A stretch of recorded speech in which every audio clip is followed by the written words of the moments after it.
instructor and specialise in shark diving and shark behaviour. Speak 5 languages: Italian, English, German, French and Spanish, and possibly shark, so we hear. Hence you're known as famously as the Shark Whisperer. That's what other people call me. I call myself the shark listener. Yes, I don't speak to sharks. What I do is I listen to them. I watch them in their behaviors and I read about them, but then I just observe and then I adapt my behavior and my day according to the sharks. So it's more like a listener than a whisperer. Yeah. I have to adapt myself to them. I don't expect them to adapt to me. You're in their environment, aren't you? Yes. If you're whispering, you can't listen. Really, I know people love that, but for shark whisperers, never stick with me. I honestly believe I'm a shark listener. I agree with that. Actually, that thought didn't occur to me till you've now explained it like that. So, what's the reason why you enrolled into the Women Divers Hall of Fame in 2011? You don't enroll, you are selected, and it's an induction. So people may find your qualifications and what you've been doing worthy of being inducted into the Women Diver Hall of Fame, and then they propose your candidacy, and you have to send in, obviously they contact you and say you have to send in your bio and what you've done and what your work is, and then there's a committee, a secret committee inside the Women Diver Hall of Fame that selects about six women per year to be inducted. I was approached by people that knew my work, and they told me between what I've been doing for sharks, shark conservation, a lot of the local people education here, I do a lot of local courses at dive master and instructor level, and then all the cave conservation work, they decided to promote my candidacy. And I think primarily, if I want to use one word, I think it was education and outreach, for which I was inducted. I have few records, but it was not that. The Women Diver Hall of Fame was born primarily to enhance women in the beginning that had achieved records, depth, distance, firsts, and all of that. But with the years, they actually have evolved more into solutions. I'm not a big traveler. If you ask me how many recreational locations I've been to, I most likely can count them on the fingers of one hand after 26 years diving experience. When I travel, I try to focus on things that really passion me. So usually either sharks or caves, with a component of discovery, with a component of exploration, with a component of information. So what can I gather from this experience that then I can bring back to the people? It's part of the 3 words, the exploration, education, conservation. The reason why I use those 3 is you have to explore your environment. Whatever it is, you have to go out and learn about it, read about it, meet people, enter that environment. Once you explore that environment, you need to educate yourself about it. So if we want to talk about caves, when I first learned about caves, I was like, oh, wow, they're beautiful. Woohoo, I want to become a cave diver. But then I started reading geology books and ecosystem books and started making references. Once I acquired that education for myself, and then more prepared to share that education with others.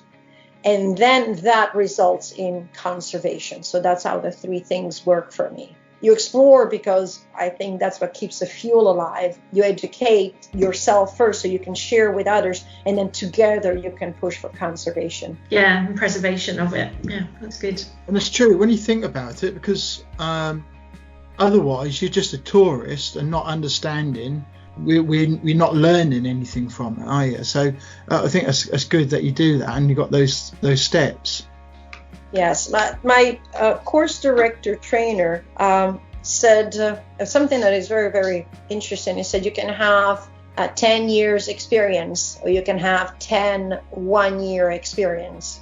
And that means if you have 10 years experience, through the 10 years you evolved and grew and acquired more knowledge and information and capabilities, or you can be stuck with the assumption that you have it all and know it all. And so for 10 years, you repeat what you've done for that 1 year, and you never really grow and never really improve. Mm-hmm. And I think that is a very good statement.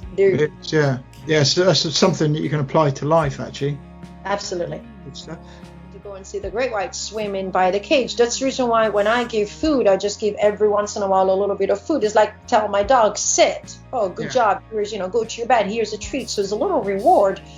But I try not to do, and look at my videos, you won't see, jaws open and teeth showing and all of that, because sharks don't swim around gaping their jaws every other second. They actually swim around in a very nice, relaxed manner with their jaws slightly slack to ventilate.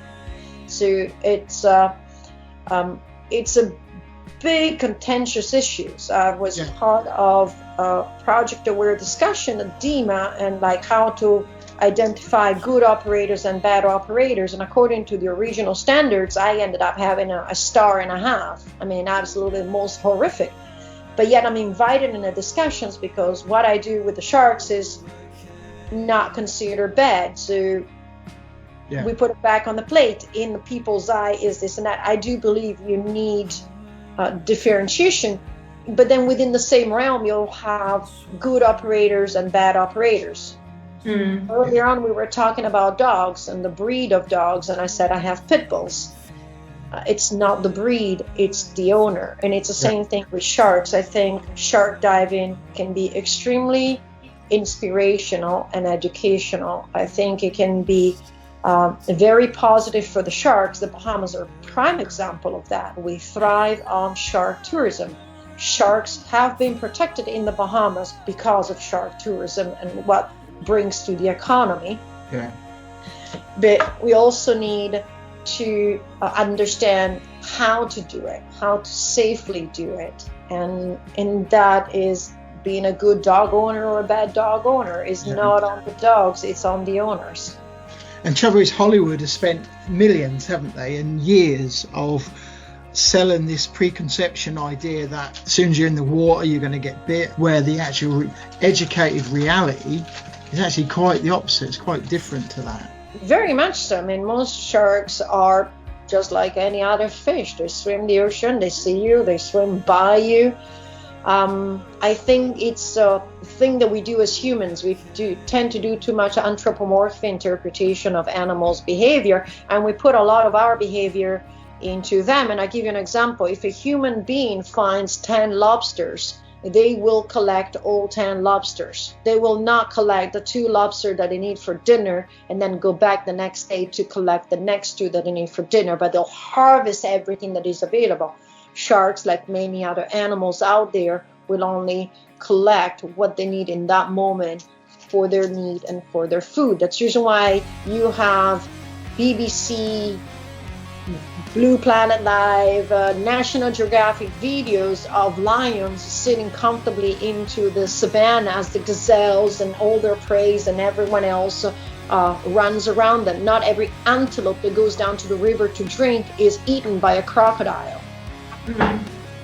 So it's a concept also, but then we see that on TV, so we think that is constant danger. Now I'm pretty sure antelopes are allowed to drink water out of the river on a regular basis, because if every time they drank water they would be eaten by a crocodile, we wouldn't have antelopes. So I think we need to bring back sharks to an animal level. They're creatures out there, and all they want to do is live, reproduce, and survive. That sounds like us. Yes, that's all they want to do. And the difference is, the other one that we need to remember is that their ocean, not ours. Calling sharks to make the ocean safer is not the correct attitude. We just need to learn about sharks. And again, one size does not fit all.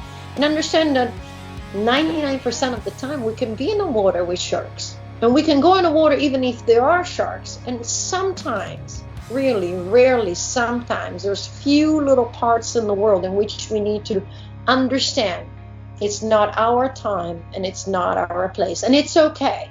And it's not because they're monsters. It's simply the same way you wouldn't go out driving at 100 miles an hour if you know there's black ice on the road. Same concept. Yeah, that's true. Yeah.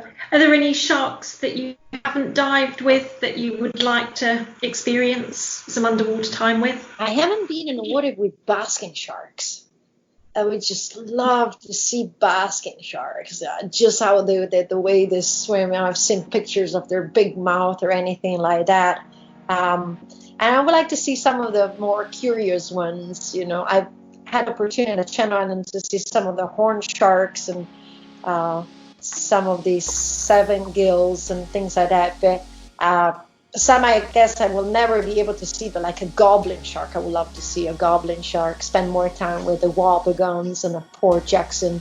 So kind of like the cute looking ones, you know, they're a little bit different. Yeah. I was fortunate enough to see a sawfish, but in the Mediterranean many years back. But I was on the surface freediving. I was with my uncle on the sailboat. I think the basking shark is on my top list as a shark. It's just... Yeah, I think we have those in Scotland at certain times of the year. In the I mean, UK. there's many, right? What about the thresher shark, where they're just absolutely, you know, extremely long tail? And so I haven't seen those either. I'm pretty sure if I sit here, I'm like, oh, but I want to see that shark too. Is well, if you said there's over 500 species of shark. Over 500. They just discovered 3 more less than 3 weeks ago. I mean, I actually can't keep up with everything that they're finding. So there's over 520, I think. Yeah, that is, well, it's pretty staggering, really. So, well, it's like when people say, oh no, they're shark infested water, and I say, one of the first things I always try to teach when you say the word shark is like saying birds. Right? You wouldn't say that all birds are black, nest in the trees and can fly. So I think the thing that I want people to take away from when I talk about sharks or I'm with sharks or this and that, and sometimes I do the same mistake as well, is that we need to start differentiating a little bit more. So when people send the questions, I'm very happy to answer, but I think the questions needs to start being, I'm going here and I need to do a research on which kind of sharks are going to be here and what is their behavior, because we can't just generalize. If I want to be a bird watcher and I said, oh, I want to watch birds, how do I do that? It depends on the bird. Yeah, no, that's true. Yeah. And